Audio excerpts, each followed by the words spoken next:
Will be seeing this, although we are recording it, so other chapters can see it. The National Education Conference in 2017 looks a little different than it has in previous years. And we made some changes last year that had mixed reviews, as they should have had, but I don't think we did a very good job of communicating up front what it was all about. And so I want to make sure we are way ahead of that this year, communicate what our ideas are, why they came to be, and then even before NEC, maybe 3 to 4 weeks before NEC, we're going to do a follow-up, maybe not presentation, but a kind of a know before you go scenario, because there are still a bunch of moving parts this year that are not set. I want to talk to you about what things look like now. I want to get you very excited about it. I am very passionate about this, not just because I've been very involved with the planning and the reshaping, but because I have a very good feeling that we're doing the right things. We read the feedback. And when I say we, I mean the National Board of Directors, the Gilmer Institute of Learning. We read the feedback very carefully. We take it very seriously about the flaws and the challenges with the Expo in particular. That has been the bane, really, of our planning existence. I've been on the NatCap board for 5 years, the Gilmer Institute of Learning for 3 years, and now the National Board for 4 years, and every single year the National Education Conference Expo is a challenge. That's for a number of reasons. Let me give you some background.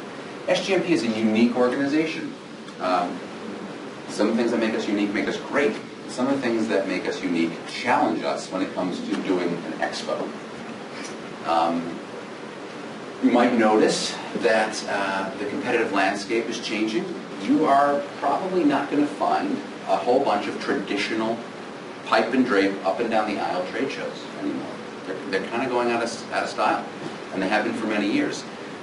You are probably familiar with reverse trade shows these days, with hosted buyer programs, and there are reasons why that we're not actually able to do those things. I wanted to get into that because we see these sort of complaints year after year. I wish we could do something very, very concrete about them. A reverse trade show, for a little bit of background, is where instead of the suppliers exhibiting, the planners sit, or they have a booth, or they have a table, and the suppliers join them, typically for appointments. Appointment-based show, reverse trade show, kind of go hand in hand. The reason why this is a challenge for SGMP and not for other organizations is that we have a whole lot of planners. The majority of our planners can't plan outside their home state. It's also something that makes us great because we have so many different states and such a robust kind of knowledge base. But it's a weakness in the sense that suppliers outside of your state, you can't have a real conversation with them about business. You can't do a real exchange. So we would have a lot of planners who would run out of appointments. They'd be able to have 3 or 4 appointments with the hotels that made sense, that were in their state or with a national brand. But then the rest of the suppliers, we couldn't match them with them. So that, unfortunately, isn't a model that we can use. And the hosted buyer program, which I love, if you're familiar with some of the other shows around the country, IMEX, Connect Marketplace, the planners are entirely subsidized by the suppliers. For a host of reasons, we can't do that. Ethically, government planners cannot buy, they cannot be bought. It is a huge violation. So as much as we think that would enrich and be able to sort of guarantee that planners were in attendance, it's something that just our hands are tied and we can't do. So outside of that, we tried to think as outside the box. I use that sparingly, but we really tried to think as outside the box as we could, and we used a focus group this year where we, myself and a handful of others, spoke to our biggest supplier contributors over that last decade. And let me tell you, NEC is a break-even program for us. We fund it. We fund the entire conference by sales to suppliers. We could not do a national education conference where we present education to you, to the audience, without suppliers. And so, in a sense, we could not do it without an expo.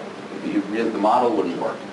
And so we rely on, let's say, our big 4, Marriott, Hilton, Hyatt, IHG, the 4 brands that have historically been able to sponsor the most at NEC, and we said, what can we do to reframe this expo? Think about what we did last year with our innovative lunch, what worked what didn't, what can we do next year to make this a win-win? And I'm going to get into what we've developed. I don't like to say we're trying to please everyone, but to be frank, we're trying to please everyone. We aren't going to. We know that. But I think that this is our best effort to try and do it. There are 3 different elements. I'm going to get into that. And each is going to appeal to a different kind of, let's be honest, supplier. We are tailoring the NEC Expo to our suppliers. This is an opportunity for planners to buy, but it needs to be a win for the suppliers or it doesn't work. So we're going to have a 3-hour expo, give or take. Like I said, there's a few parts that are still fluid. That will have 3 parts, sort of a hybrid here. And it's going to play to those folks who rely on the traditional format, and it's going to play on some more innovative lines as well. It's going to be a trade show hall, and I mean a traditional trade show hall. It's going to be smaller than we've normally done, and it's going to be shorter than we've normally done, but it will exist. The second part, the middle part, the part that is perhaps the most fluid right now, is an educational luncheon that is sponsored by our biggest sponsors. They are going to buy a classroom, and they are going to bring in a speaker that's important to them, maybe speaking about some of the things that are important to their brand or some of the initiatives that they're doing, or just something that's hot in technology or something that's hot in meetings. It's going to be entirely sponsored by a large corporation, and they're going to have your ear, the planner's ear. So you're going to move from the trade show to the luncheon. There will be 2 to 4, I should say there will be 2 or 3 classrooms. That part still a moving target, but the idea is that you will be able to see all 3 classrooms. And then the part that I'm most excited about, actually, but probably needs the most explanation, is the third, and I'll get into that too. It's a networking reception that follows the luncheon, where it's going to be a reverse. It's going to be a reverse networking reception where the planners are stationary and the suppliers are going to go hunting. I'll explain why that's awesome in just a second. Here's your expo hall. Fort Lauderdale, get excited. It's going to be sunny. We're going to be inside. Don't you dare go outside. There's no pools. There's no rain. It's going to rain the whole time. You're going to be inside the convention center in Fort Lauderdale this June. This is your ballroom. It's a beautiful space. We just toured it a month ago, and we're going to split it into 3 parts. The first part, in probably Grand A, B, although please don't hold me to that. We may honestly switch this entirely. The first part is going to be our traditional expo, which is available for approximately 48 booths at this point. The second part is going to be the luncheon sessions that I talked about. Probably 2, possibly 3 different talks. You'll probably get lunch first, network, mingle, yum, delicious. Then you will sit in a classroom, then a buzzer will go off, and you will probably move to another classroom. There is a possibility that the speakers will, in fact, switch rather than you. Again, we're working that out logistically. Trying to make this easiest for both planners and suppliers. And then part 3, the dessert networking reception, which could possibly be in the front of the hall instead of the back of the hall. We're working that out.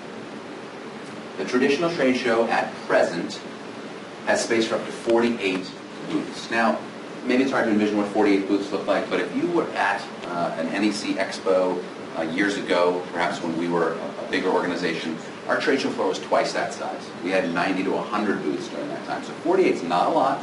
It's going to be fairly intimate, and it's only for an hour. We've already gotten some feedback that an hour is not long enough. I'm going to be very frank with this audience. I'm going to be very frank with a lot of audiences. Whether we did it for an hour or 18 hours, it's going to not change the results. Okay? Planners can do business with only certain suppliers, and the rest of the time, planners are, let's just say, shy about going to talk to suppliers that they can't do business with. And that's a totally legitimate shyness. We don't want to pretend that we have business where we don't. We don't want to necessarily get the hopes up of suppliers. We don't want to waste suppliers' time. We understand that there may only be a handful of booths which makes sense for you to visit. So an hour should be plenty of time. I may get tomatoes thrown at me when I say that. An hour should be plenty of time. Then we're going to move into lunch. I've talked about this a few different times. The The rooms themselves are going to be completely adorned, decorated by the brands. They own these rooms. They can do whatever they want with them. They can be classroom style. They can be in round tables. They can be theater style. They could have a juggler. They could have circus. So whatever they want to do with that room for that period of time, really, they can do. And the audience, I like to think, would rotate between the programs, especially if the hotel, if the brand has gone through the trouble of decorating a room. I want the planners to be able to see all of the sponsors. I want the sponsors to be able to get their message to every planner in attendance. That's the goal. This was the brainchild of a number of different suppliers that came all together. So let's say that there were two. What I would expect would happen is you'd have your lunch in one of these quadrants. You'd move to another quadrant for a 20-minute session. You would then have 5 to 10 minutes of time to move into the other session, another 20 minutes, and you'd then hear from everyone. And then, ta-da! Did I say this is my favorite part? It's my favorite part. The networking reception, where dessert will be served. And I'm going to actually bring up a floor plan of what I expect this to look like. The planners are going to congregate in sections according to their chapters and regions. And suppliers will have the ability to hunt, to seek out who they want to speak with. Why this is awesome is as follows. Planners who may otherwise be hesitant or shy to go up to find a supplier are going to be less hesitant and shy when they're surrounded by their chapter planners. This is going to be a social event. You are with your friends, you are with your colleagues, you are with the people that you know very well. And the suppliers who want to come and talk to Michigan planners are going to come and find you in the Michigan section. It makes sense. There will likely also be a NatCap section. NatCap's planners and a handful of planners in other chapters who are federal planners or who plan outside their state are sort of a different animal too. And hotels that want to be able to speak with people who can plan in any state will have a section to go to as well. So there's a home for everyone. Here's what I envision the floor plan to look like. Maybe 5 different pockets repeating around the room in an identical fashion. You don't need to read too much into which groups are where, because that, again, is going to depend on who's registered for the expo. We want to make sure that these groups are evenly spaced. And then the suppliers are going to walk into the room, and they're going to go and speak to whichever planners that they wish. I think that this does something that we haven't been able to do in the past. I don't want to say serves up our planners for our suppliers, but to the ability that we can, it does. This has been the gripe of suppliers for a long time, is that they haven't been able to speak to the planners that they want to speak to, whether they weren't able to catch them as they passed by on the trade show floor, or for whatever reason, it's been tough to sort of attract them. This, I think, does the job. Now, it is a compact period of time. It's a 3-hour span, 3.5-hour span that this entire thing takes place in. So we realize that there are some logistical pieces and tweaks that we need to do, and we are doing that.